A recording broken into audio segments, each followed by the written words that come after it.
Alors voici une variante de ce que nous avons vu avec l'outil Patch. Donc on va voir cette fois-ci l'utilisation de l'outil Patch à partir de points. Donc j'ai mis une limite ici, donc c'est un simple rectangle de 100 par 100. Je vais essayer de travailler uniquement dans cette zone-là.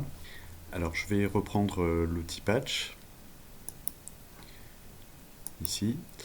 Donc là je vais sélectionner des points, mais des points qui sont à l'intérieur de cette limite-là. Donc je vais choisir le filtre dans la cascade des filtres, le filtre sélectionné avec une courbe frontière qui va me permettre de sélectionner uniquement les points qui sont à l'intérieur de cette zone.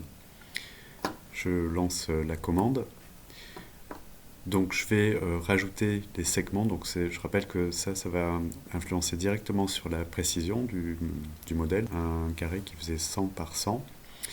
Donc je vais mettre ces valeurs-là. Donc là on a 100 mètres sur 100 mètres.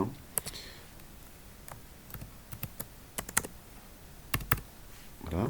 La rigidité, je la laisse à très faible, de manière à ce que la forme épouse bien, prenne bien les points en considération, pour qu'il n'y ait pas de cassure. Et j'accepte ceci, donc ça va mettre un tout petit peu de temps, le temps que ça se mette en route.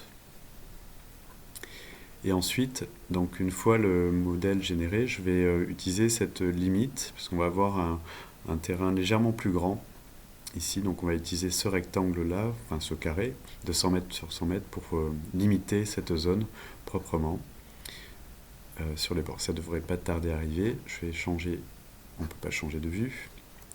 Voilà, donc là je passe en perspective. Voilà.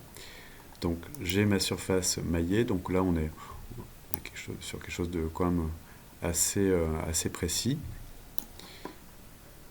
Et donc je vais limiter cette zone avec l'outil limiter. Je sélectionne l'objet coupant qui est mon carré de 100 par 100. Je valide.